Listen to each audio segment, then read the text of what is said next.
My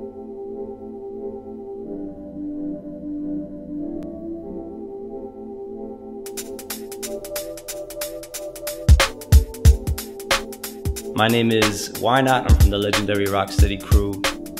I've been dancing for over 20 years now, and I'm 34 years old.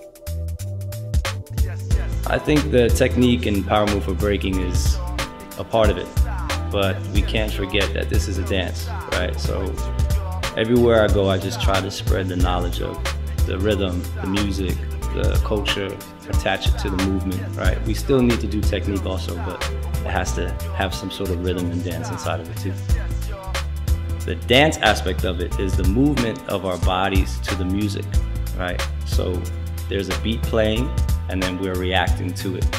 We normally rock our body, which is why we call it rocking or top rocking.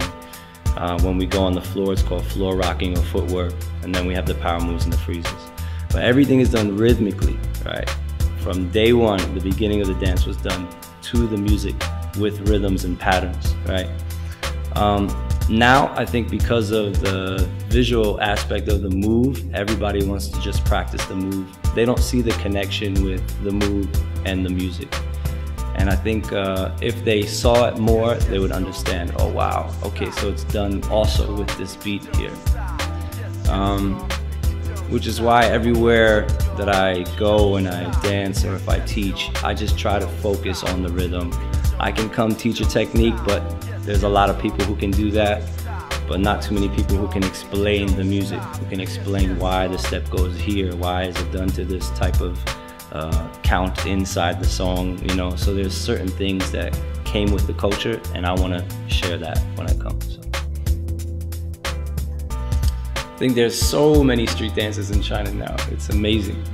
When I first came here, I think my first time coming to China was 2007, and since then there's been, you know, it's been growing. I think China has a lot of things they need to catch up on, right? So hip-hop is fairly new here, right? In some places in Asia, they've had it longer. Places like Japan, they've had hip-hop for a long time. Here, it's, you know, it's new, so we need more time to talk about the culture.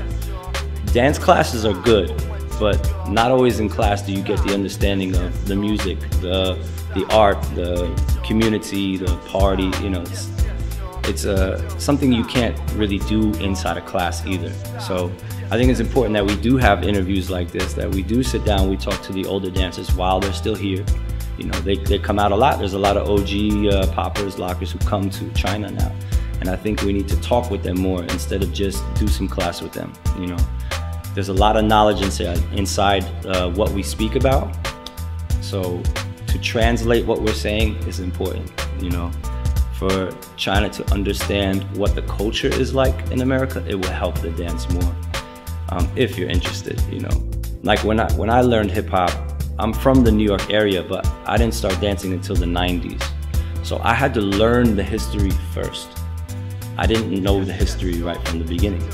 So I have to search it, ask questions, talk to older dancers.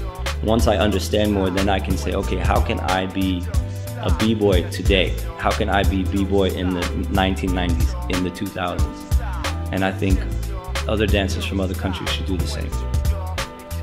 I think all dancers should think about traveling, if they can. Not always just to America, but there's so much information out in the world for music, art, you know, culture, that if you stay in one place, you get a small version of what it is.